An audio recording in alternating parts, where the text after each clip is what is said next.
आप सभी को मेरा प्यार भरा नमस्कार। मेरे प्रिय साथियों, जैसा कि आप सभी को पता है कि सक्षमता 2.0 के लिए जो मैं वीडियो बना रहा था, उसमें अभी तक सामान्य अध्ययन का सेट चल रहा था, जिसमें सामान्य अध्ययन से टोटल 18 ठो सेट हमने इस चैनल पर पढ़ाया है, अपलोड किया है। आप जाके प्लेलिस्ट में देख सकते हैं। अब आज से जो सेट शुरू हो रहा है, यह साइंस का सेट है और इसमें लगभग 15-16 सेट होंगे। अगर पूरा वीडियो आपको चाहिए, पूरा पीडीएफ में फ्री में नोट्स चाहिए, तो आप चैनल पे बने रहिए, वीडियो को पूरा देखिए। मैं वीडियो में ही बता दूंगा कि आपको इसका फ्री में पीडीएफ कैसे मिलेगा। हाँ, लेकिन चैनल को सब्सक्राइब करना पड़ेगा मेरे भाई, क्योंकि चैनल को सब्सक्राइब कीजिएगा तो और हाँ, चैनल को सब्सक्राइब करने के लिए एक पैसा भी नहीं देना पड़ता है, बस 1 सेकंड का समय लगता है। इस बात का आप ख्याल रखेंगे। चलिए हम लोग शुरू करते हैं। यहाँ पहला नंबर क्वेश्चन इसका क्या है? पहला नंबर क्वेश्चन है, ऐसे पदार्थ जिनसे होकर प्रकाश का एक छोटा सा भाग ही पार कर पाता है कहे जाते हैं। मतलब ऐसा पदार्थ जिनसे होकर प्रकाश का एक छोटा सा थोड़ा सा भाग पार कर जाए तो उसे क्या कहेंगे? ऑप्शन है, ऑप्शन ए है पारदर्शी, ऑप्शन बी है अपारदर्शी, ऑप्शन सी है पारभासी, ऑप्शन डी है बटर पेपर। तो इसका सही आंसर होगा option number C. Option number C is the right answer, परभासी पदार्थ। क्योंकि यहाँ कह रहा है कि ऐसे पदार्थ जिनसे होकर प्रकाश का छोटा सा भाग, मतलब अगर एक कांच है, कांच को घिस दीजिए, रगड़ दीजिए, तो उससे प्रकाश पूरी तरह से आर पार नहीं होगा, थोड़ा सा हिस्सा उसका आर पार हो पाएगा। या अगर कागज है तो कागज पर तेल लगा दीजिए या तेल गिर गया तो उससे आर पार प्रकाश तो जाएगा, लेकिन छोटा सा हिस्सा थोड़ा सा प्रकाश पार कर पाएगा। तो इस तरह के जो भी पदार्थ होते हैं उसे पारभासी पदार्थ कहते हैं। लेकिन जिससे पूरी तरह से पार कर जाता है वह पारदर्शी कहलाता है, और जिससे बिल्कुल भी प्रकाश पार नहीं कर पाता है वह अपारदर्शी पदार्थ कहलाता है। जैसे ईंट, पत्थर, बुक, किताब जो होता है, कॉपी, ये सभी जो हो गया, क्या हो गया? अपारदर्शी पदार्थ हो गया। और पारदर्शी जैसे साफ शीशा जो होता है, ऐनक जो होता है, साफ पानी भी ले सकते हैं, वायु जो है, ये सभी क्या होता है भाई? पारदर्शी पदार्थ होता है, क्योंकि इससे प्रकाश आर पार सीधा सीधा हो जाता है, लेकिन पारभासी में थोड़ा सा भाग ही पार कर पाता है। चलिए इसका दूसरा नंबर क्वेश्चन हम लोग देखते हैं।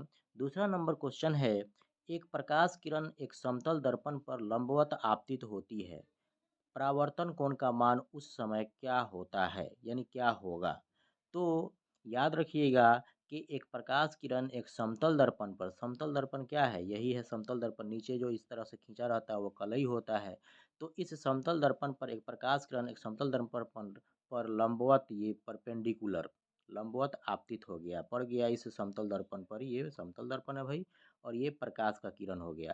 तो ये समतल दर्पण पर लंबवत यानी कि 90 डिग्री का एंगल बनाते हुए लंबवत आपतित हुआ, तब परावर्तन कोण, मतलब जो लौटने वाला कोण है, यहाँ से रिटर्निंग जो होगा, उसका मान क्या होगा? तो वह हमेशा 0 होता है। यानी ऑप्शन नंबर ए इसका सही आंसर हो जाएगा 0 डिग्री। चलिए नेक्स्ट क्वेश्चन देखते हैं, क्वेश्चन नंबर 3।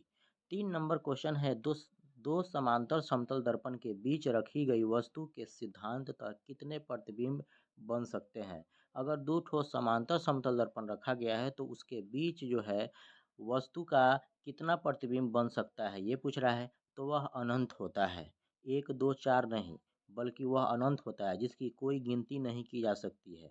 तो इसका सही आंसर होगा option number D. Option number D is the right answer, अनंत। चलिए नेक्स्ट क्वेश्चन देखते हैं, क्वेश्चन नंबर 4। 4 नंबर क्वेश्चन है, किसी समतल दर्पण की फोकस दूरी का मान होता है। ध्यान देंगे, यह साइंस सेट है, तो साइंस सेट में थोड़ा सा क्वेश्चन टफ होगा। और आप बिल्कुल ये सोच रहे होंगे कि आसान क्वेश्चन हम लोग पढ़ेंगे, आसान क्वेश्चन पढ़ लेंगे तो काम चल जाएगा, तो ऐसा नहीं है। ये सक्षमता परीक्षा का द्वितीय चरण के लिए वीडियो है, द्वितीय चरण की तैयारी कराई जा रही है, और सक्षमता परीक्षा द्वितीय चरण यानी कि 2.0 के लिए जो क्वेश्चन होंगे पहले वाला से थोड़ा-सा टफ ही होगा। इसलिए ये दिमाग से निकाल दीजिए कि बिल्कुल आसान क्वेश्चन पढ़ लेंगे तो काम हो जाएगा। अच्छा नंबर भी लाना है, इस बात का भी ख़्याल रखना है हम लोगों को। इसलिए थोड़ा हल्का, थोड़ा भारी और मीडियम सब तरह का क्वेश्चन हम लोगों को पढ़ के जाना है। ये क्वेश्चन हम बता रहे हैं साइंस से, तो ये 10th लेवल से भी इसमें क्वेश्चन है, 8वाँ लेवल का भी क्वेश्चन है, 5वाँ का भी क्वेश्चन है। तो मिक्स क्वेश्चन है, यानी कि 5वाँ, 6ठा, 7वाँ और 8वाँ से मिक्स क्वेश्चन है। यह साइंस का क्वेश्चन है, इसमें फिजिक्स भी है, केमिस्ट्री भी है, बायोलॉजी भी है।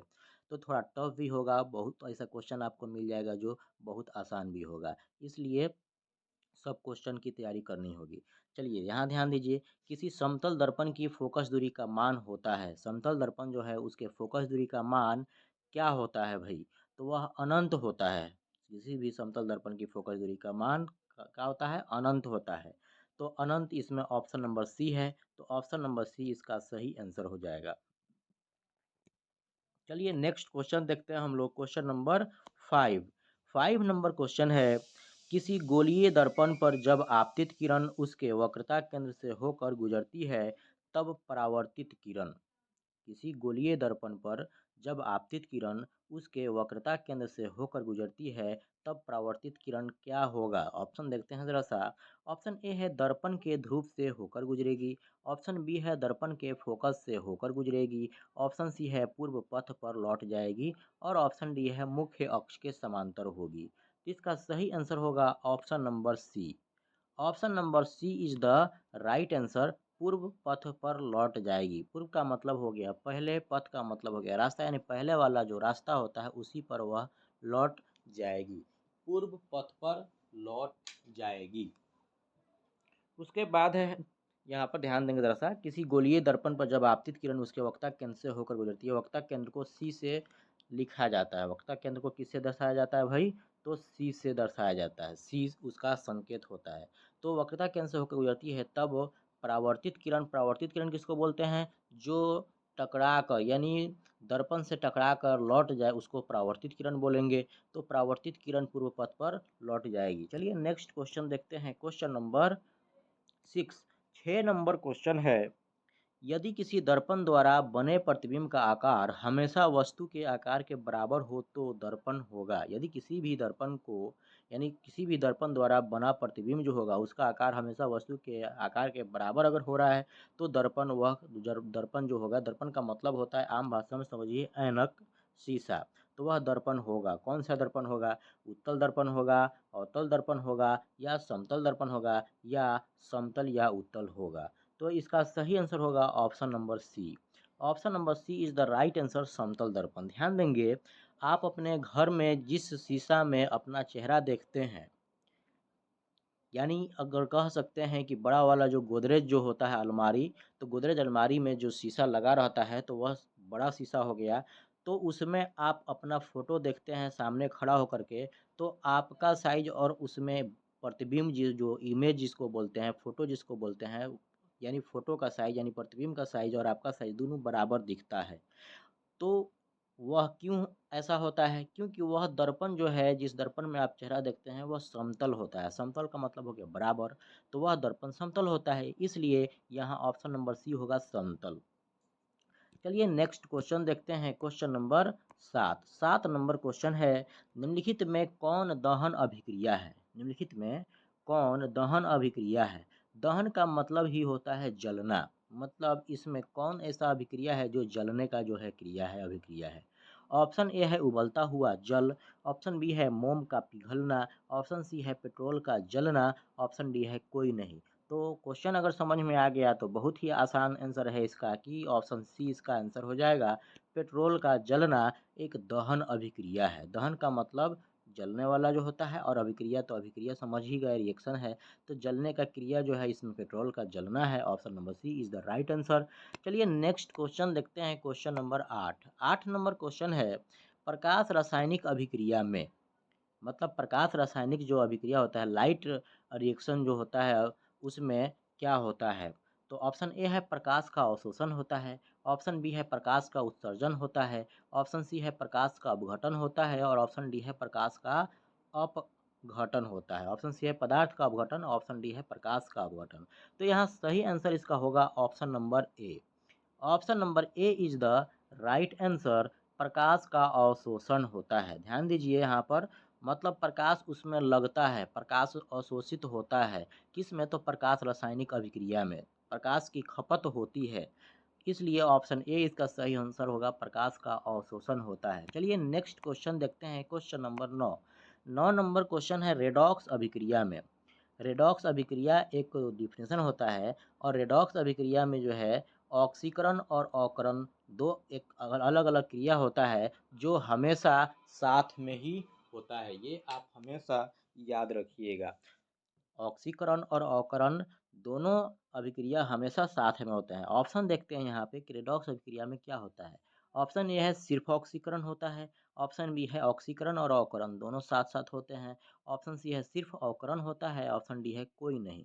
तो यहाँ पे हो जाएगा ऑक्सीकरण और अवकरण दोनों साथ साथ होते हैं। हमने अभी अभी बताया कि रेडॉक्स अभिक्रिया में ऑक्सीकरण और अवकरण दोनों साथ साथ ही होता है, ये अलग अलग नहीं होता है। भले इसका अलग अलग डिफिनेशन दिया जा सकता है, दिया भी जाता है, लेकिन यह दोनों ऑक्सीकरण और अवकरण दोनों एक साथ ही होता है और उसको रेडॉक्स अभिक्रिया बोलते हैं।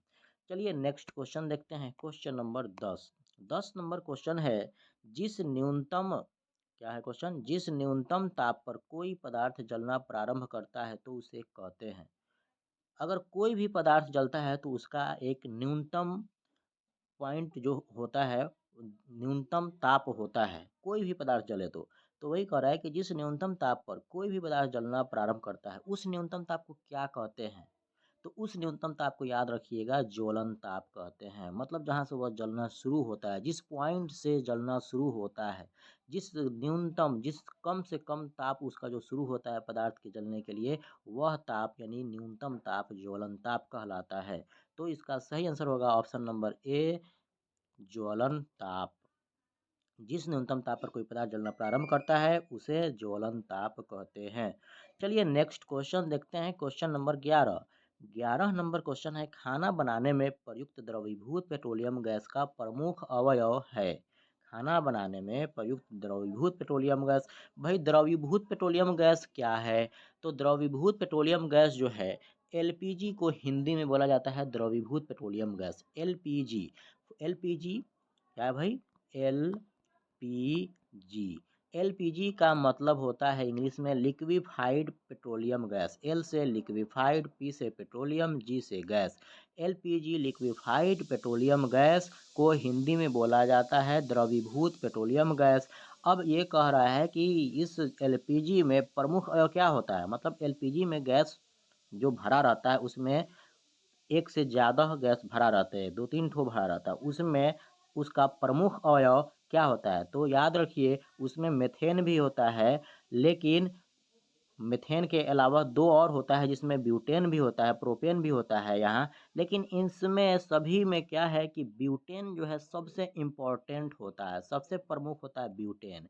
इसलिए इसका सही आंसर होगा ऑप्शन नंबर सी, ब्यूटेन। खाना बनाने में प्रयुक्त द्रवीभूत पेट्रोलियम गैस का जो है हम लोग सिलेंडर जो यूज़ करते हैं उसमें एलपीजी, उसको एलपीजी बोला जाता है, उसमें ब्यूटेन प्रमुख अवयव है, ब्यूटेन प्रमुख चीज़ है, इसमें प्रमुख गैस है ब्यूटेन, याद रखिएगा हमेशा। चलिए नेक्स्ट क्वेश्चन देखते हैं, क्वेश्चन नंबर 12। 12 नंबर क्वेश्चन है, कली चूना के कली चूना और जल के बीच अभिक्रिया होने पर, कली चूना और जल के बीच अभिक्रिया होने पर क्या होता है? कली चूना वही जिसको चूना में या तो बहुत लोग आम भाषा आप समझ सकते हैं कि पेड़ जो होता है उसके दरख्त को उसके जड़ को भी रंगा जाता है। उसके बाद फिर जो है आप देख सकते हैं चूना से जो है पेंट भी किया जाता है, चूना से जो है पुताई भी की जाती है दीवार की। तो वही कली चूना है और जल। तो उस चूना यानी कली चूना और जल के बीच अभिक्रिया होने पे जब पानी उसमें डाला जाता है तब क्या होता है? ऑप्शन ए है पर्याप्त ऊष्मा का उत्सर्जन होता है, ऑप्शन बी है पर्याप्त ऊष्मा का अवशोषण होता है, ऑप्शन सी है न तो अवशोषण होता है और न ही उत्सर्जन। ऑप्शन डी है कली चूना का अपघटन हो जाता है। तो ध्यान दें, आप देखते होंगे जब चूना करने से पहले उसको तो जल में मिलाया ही जाता है, लेकिन जैसे ही उसमें जल डाला जाता है उस चूना में, तो क्या होता है कि ऊष्मा बहुत ज़्यादा उसमें निकलने लगता है, हीट एनर्जी, यानी वह देखिएगा तो उबलता है, यानी कि पर्याप्त ऊष्मा का उत्सर्जन होता है। तो ऑप्शन नंबर ए इसका क्या हो जाएगा, सही आंसर हो जाएगा, पर्याप्त ऊष्मा का उत्सर्जन होता है। चलिए नेक्स्ट क्वेश्चन देखते हैं, क्वेश्चन नंबर 13। 13 नंबर क्वेश्चन है, निम्नलिखित क्रियाओं में कौन सजीव के मुख्य लक्षण है? निम्नलिखित क्रियाओं में कौन सजीव के मुख्य लक्षण है? ऑप्शन ए है स्थानांतरण, ऑप्शन बी है श्वसन, ऑप्शन सी है प्रकाश संश्लेषण, ऑप्शन डी है सभी। तो इसका सही आंसर होगा option number B. Option number B is the right answer, श्वसन। श्वसन जो है सजीव के मुख्य लक्षण होते हैं, सांस लेने की क्रिया। चलिए नेक्स्ट क्वेश्चन देखते हैं, क्वेश्चन नंबर 14। 14 नंबर क्वेश्चन है, कोशिका के किस भाग में सजीवों के सारे गुण विद्यमान रहते हैं? ऑप्शन ए है कोशिका झिल्ली, ऑप्शन बी है कोशिका भित्ति, ऑप्शन सी है जीव द्रव्य, ऑप्शन डी है कोई नहीं। इसका सही आंसर होगा option number C. Option number C is the right answer, जीव द्रव्य। चलिए नेक्स्ट क्वेश्चन देखते हैं, क्वेश्चन नंबर 15। 15 नंबर क्वेश्चन है, वे सारी क्रियाएं जिनके द्वारा जीवों का अनुरक्षण होता है कहलाती हैं? वे सारी क्रियाएं जिनके द्वारा जीवों का अनुरक्षण होता है वह जैव प्रक्रम कहलाती हैं। ऑप्शन ए है पोषण, ऑप्शन बी है श्वसन, ऑप्शन सी है जनन, ऑप्शन डी है जैव प्रक्रम। तो इसका सही आंसर होगा option number D. Option number D is the right answer, जैव प्रक्रम। चलिए नेक्स्ट क्वेश्चन देखते हैं, क्वेश्चन नंबर 16। 16 नंबर क्वेश्चन है, निम्नलिखित में कौन स्वपोषी होते हैं? ऑप्शन ए है जीवाणु, ऑप्शन बी है कवक, ऑप्शन सी है सभी जीव, ऑप्शन डी है सभी हरे पौधे। तो याद रखिए, सभी हरे पौधे जो हैं यह स्वपोषी होते हैं, जो अपना भोजन स्वयं बनाते हैं। सभी हरे पौधे स्वपोषी होते हैं। चलिए नेक्स्ट क्वेश्चन देखते हैं, क्वेश्चन नंबर 17। 17 नंबर क्वेश्चन है, प्रकाश संश्लेषण से किस पदार्थ का निर्माण होता है? ऑप्शन ए है CO2 का यानी कार्बन डाइऑक्साइड का, ऑप्शन बी है H2O यानी कि जल का, ऑप्शन सी है कार्बोहाइड्रेट का और ऑप्शन डी है क्लोरोफिल का। याद रखिए CO2 कार्बन डाइऑक्साइड का फॉर्मूला हो गया, रासायनिक सूत्र हो गया, ऑप्शन बी H2O जल का फॉर्मूला हो गया यानी कि जल का रासायनिक सूत्र हो गया, ऑप्शन सी है कार्बोहाइड्रेट का और क्लोरोफिल का। तो इसका सही आंसर होगा option number C. Option number C is the right answer, carbohydrate का। प्रकाश संश्लेषण से कार्बोहाइड्रेट का निर्माण होता है। चलिए नेक्स्ट क्वेश्चन देखते हैं, क्वेश्चन नंबर 18। 18 नंबर क्वेश्चन है, गोबर छत्ता में किस प्रकार का पोषण होता है? गोबर छत्ता में किस प्रकार का पोषण होता है? ऑप्शन ए है परजीवी पोषण, ऑप्शन बी है स्वपोषी पोषण, ऑप्शन सी है मृतजीवी पोषण और ऑप्शन डी है कोई नहीं। तो इसका सही आंसर होगा option number C. Option number C is the right answer, मृतजीवी पोषण। गोबर छत्ता में किस प्रकार का पोषण होता है? तो मृतजीवी पोषण। चलिए नेक्स्ट क्वेश्चन देखते हैं, क्वेश्चन नंबर 19। 19 नंबर क्वेश्चन है, पौधों में सूर्य प्रकाश को अवशोषित करने की क्षमता किसे होती है? पौधों में सूर्य प्रकाश को अवशोषित करने की क्षमता किसे होती है? ऑप्शन ए है क्लोरोफिल वर्णकों को, ऑप्शन बी है रंध्रों को, ऑप्शन सी है सभी कोशिकाओं को और ऑप्शन डी है परिवहन ऊतकों को। तो इसका सही आंसर होगा option number A. Option number A is the right answer, chlorophyll वर्णकों को। पौधों में सूर्य प्रकाश को अवशोषित करने की क्षमता किसे होती है? तो क्लोरोफिल वर्णकों को होती है। चलिए नेक्स्ट क्वेश्चन देखते हैं, क्वेश्चन नंबर 20। और यह क्वेश्चन इस सेट का आखिरी क्वेश्चन है, लेकिन इस पर चर्चा करने से पहले मैं आपको बता दूं कि अगर आपको फ्री में PDF डाउनलोड करना है तो मेरे चैनल से कैसे आप डाउनलोड कर सकते हैं। तो सबसे पहले मेरे दोस्त, अगर आप इस चैनल पर नए हैं, पहली बार आए हैं, तो इसको सब्सक्राइब करना होगा आपको। सब्सक्राइब करने के लिए रेड कलर का सब्सक्राइब में आपका लिखा हुआ है नीचे, उस पर सब्सक्राइब यानी क्लिक करिए, तो यह चैनल सब्सक्राइब होगा, यानी कि इस चैनल से आप जुड़ जाएंगे। इसके लिए कोई भी पैसा देने की ज़रूरत नहीं है, कोई भी पैसा देना नहीं पड़ता है, बस सब्सक्राइब करना होता है। सब्सक्राइब करके जब आप चैनल पर जाइएगा, चैनल को व्यू कीजिएगा, तो आपको प्ले लिस्ट का भी एक ऑप्शन मिलेगा। प्ले लिस्ट में जाइएगा तो सक्षमता 2 का एक फ़ाइल भी मिलेगा। उस फ़ाइल को खोलिएगा तो टोटल वीडियो आपको मिल जाएगा सक्षमता 2 के लिए। और आपको PDF डाउनलोड करना है, तो उसके लिए इस वीडियो के डिस्क्रिप्शन में जाइए। डिस्क्रिप्शन में जाने के बाद आपको टेलीग्राम का लिंक मिलेगा और टेलीग्राम के लिंक पर टच करके क्लिक करके आप डायरेक्ट टेलीग्राम चैनल पर पहुँच जाइएगा। मेरे ही नाम से बना होगा। यह जो तनवीर सर का यहाँ जो लोगो दिख रहा है, प्रोफ़ाइल जो दिख रहा है टीएस, वहाँ भी वो आपको मिलेगा। उसमें जाइएगा, थोड़ा स्क्रॉल कीजिएगा टेलीग्राम पर, ऊपर जाइएगा तो आपको पूरा पीडीएफ मिल जाएगा, पहले का भी और आने वाला भी। तो उसको आप डाउनलोड कर लीजिएगा। हाँ, उसका पासवर्ड, तो पासवर्ड भी उसी में आपको मिल जाएगा। पासवर्ड देखिएगा, ढूँढिएगा, थोड़ा मिल जाएगा, स्क्रॉल कीजिएगा ऊपर की तरफ, नीचे की तरफ, तो आपको पासवर्ड भी मिल जाएगा। और हाँ, वीडियो को इस चैनल को सब्सक्राइब ज़रूर कीजिएगा मेरे भाई, क्योंकि सब्सक्राइब करने से क्या होता है, मुझे सपोर्ट मिलती है, मुझे मोटिवेशन मिलता है, मैं मोटिवेट होता हूँ और आप मेरे यूट्यूब के फैमिली मेंबर बन जाते हैं। तो एक सब्सक्राइब ज़रूर कीजिए, अपने दोस्तों को शेयर भी कीजिएगा और वीडियो अच्छा लगे तो लाइक करके प्यारा-सा कमेंट ज़रूर कीजिएगा। चलिए क्वेश्चन देखते हैं। प्रकाश संश्लेषण प्रक्रम में गैसों यानी कि कौन-कौन गैस? तो CO2 एवं O2 यानी कि कार्बन डाइऑक्साइड और ऑक्सीजन का आदान-प्रदान किन अंगों द्वारा होता है? प्रकाश संश्लेषण प्रक्रम में गैसों CO2 एवं O2 का आदान-प्रदान किन अंगों द्वारा होता है? तो ऑप्शन ए है जड़ द्वारा, ऑप्शन बी है तना द्वारा, ऑप्शन सी है पत्तियों में अवस्थित रंध्रों द्वारा और ऑप्शन डी है कोई नहीं। तो इसका सही आंसर होगा option number C. Option number C is the right answer, पत्तियों में अवस्थित रंध्रों द्वारा। और हाँ, कमेंट बॉक्स में आप इतना ज़रूर बताइएगा कि इस 20 क्वेश्चन में से आप कितना क्वेश्चन का आंसर सही-सही जानते थे। चलिए वीडियो को आखिरी तक देखने के लिए आप सभी का बहुत-बहुत धन्यवाद।